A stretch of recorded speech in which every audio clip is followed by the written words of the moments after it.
Rebonjour, donc bienvenue dans le direct avec le tiers africain Georges Passy. Les bons opposants, les clandestins opposants. Nous avons besoin, peuple congolais, d'une meilleure prospérité, d'un meilleur Congo pour tous. Pour cela, j'appelle à toutes les associations congolaises de Brazzaville, à Paris, ainsi que ceux de Londres, du Canada et des États-Unis et d'ailleurs, mettons-nous tous ensemble et travaillons ensemble pour un Congo meilleur, pour un Congo prospère. Car un Congo meilleur et un Congo prospère pour tous est un Congo meilleur. Mais un Congo, là où il y aura plusieurs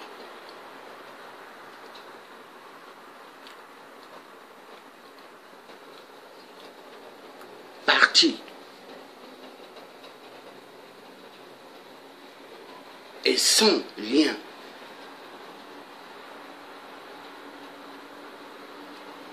de prospérité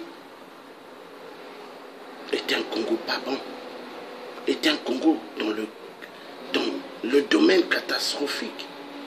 Nous avons besoin d'être ensemble. Faisons une politique. Que sera une politique de rassemblement, une politique de prospérité, une politique qui amènera notre Congo dans une meilleure voie. Car moi qui vous parle, je suis un humaniste.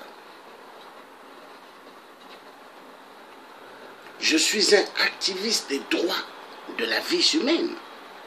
Car la vie humaine, elle est tellement martyrisée chez nous. Elle est tellement bafouée chez nous au Congo. Est-ce que être congolais veut dire être un antilope, être un lapin, être un sanglier? Non.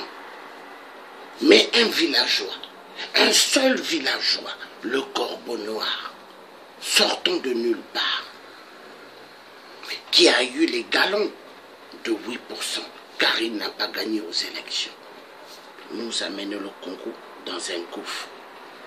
Un gouffre incroyable, un gouffre impitoyable. Nous avons besoin de décoller, peuple congolais. Nous avons besoin d'avancer, peuple congolais. Et non d'avoir le style des clandestins opposants. Car les clandestins opposants sont ceux qui amènent la division dans la diaspora et dans la réussite du Congo.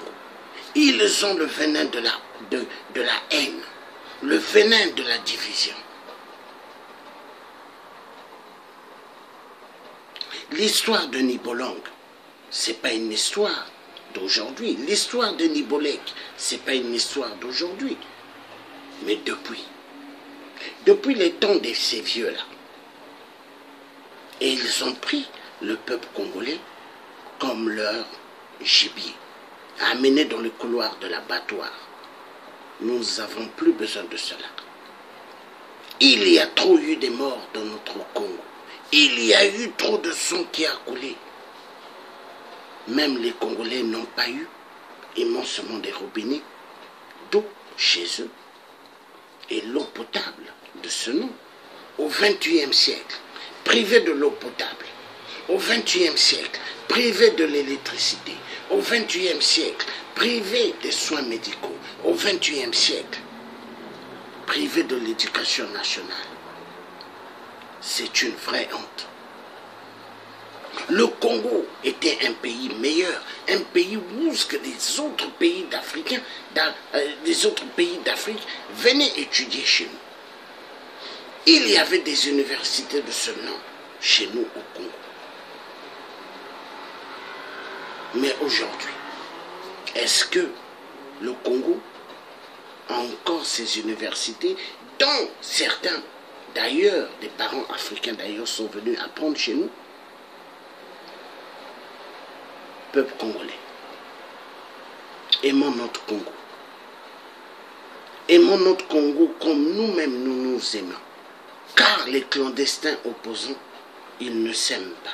Car les clandestins opposants, ils ont le venin de la haine. Ils ont le venin de la méchanceté.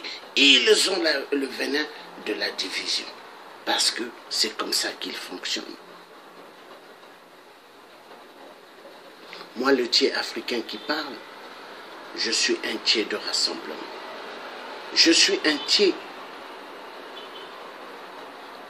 Marchons ensemble pour le bien de notre pays. Travaillons ensemble pour le bien de notre pays que le Congo. Pour les générations d'aujourd'hui et les générations du futur. Avec Sassou, 8%, il a sacrifié immensément toutes les générations congolaises. Il y a pas mal de jeunes Congolais qui ont pas mal de bagages intellectuels. Ils ont eu des diplômes, mais ils chôment. Aucun travail ils ont.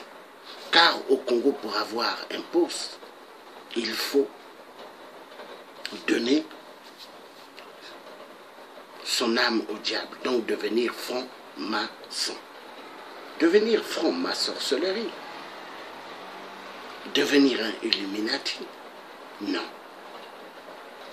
Est-ce que c'est de cela un Congo? Non. Est-ce qu'à l'époque, cette terre qui était la terre de nos ancêtres, est-ce qu'ils ont dit que c'était comme ça? Non. Il faut que ça change.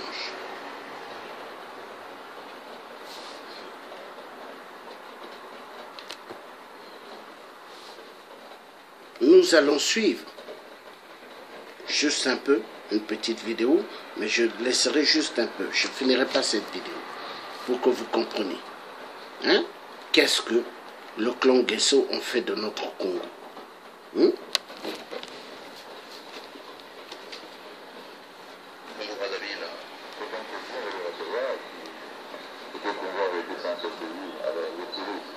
Merci beaucoup, monsieur le ministre. Vous êtes ministre de l'enseignement supérieur et recherche scientifique ici au Congo-Brazzaville. Vous êtes aussi disciple de Jésus. Quelle est la casquette qui vous réjouit le plus? Est-ce son excellence, monsieur le ministre? Est-ce que disciple de Jésus, vous vous sentez à l'aise dans quel mot? Je voudrais juste rectifier un petit peu, je suis ministre de l'enseignement supérieur. Je vois ici chez nous séparé de deux ministères. Il y a un ministère de la recherche scientifique et un ministère supérieur. J'ai été ministre de la recherche scientifique pendant 4 ans et demi et je suis depuis 2 ans pratiquement ministre de l'enseignement supérieur. Donc pour répondre à votre question, je crois que ce dont je suis aujourd'hui était reconnaissant à la fois à Dieu et aux instruments qu'il a utilisés pour que je le connaisse. Voilà. Donc, ce ministre est un ministre de 8%. Ministre de l'enseignement soi-disant, mais ministre du sang.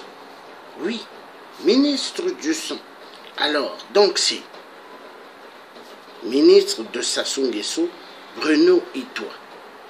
J'ai quitté la Rose-Croix pour devenir chrétien. Donc il est ministre de l'Éducation et il est ministre de Jésus-Christ. Grandement faux. Grandement faux. Vous voyez, peuple congolais, toujours ces barbares, ces vampires, ces menteurs, ces fanfarons. Et quand vous regarderez bien, regardez la position qu'il a prise. Regardez comment il est assis. Hein?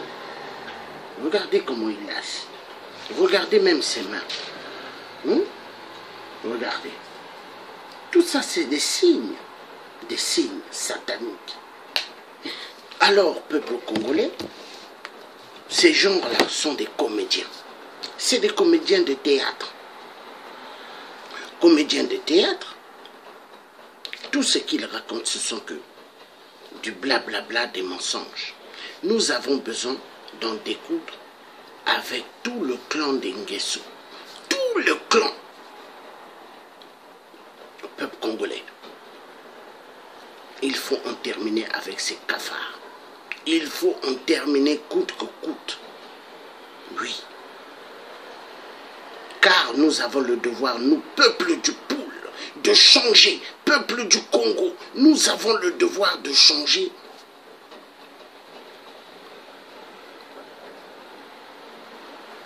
Ce Congo. Nous avons le devoir de changer, peuple congolais, ce Congo. Dans tous les secteurs du Congo. Changeons.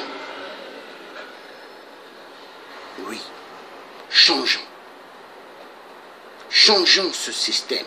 Changeons ce système qui a tellement détruit tout le système social. Social, donc milieu de la famille, l'éducation. Dans tout, ils ont abîmé. Il n'y a plus de repères.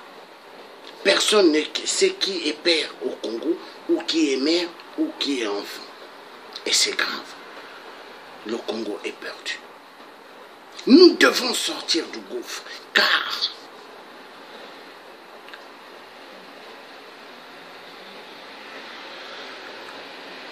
nous arriverons à sortir du gouffre, parce que nous méritons de sortir du gouffre. Quand vous vous intéressez pas de la politique, mais la politique, elle viendra vous chercher. Oui, la politique viendra vous chercher. Donc nous avons le devoir d'être debout et de sortir du gouffre. Je vous remercie.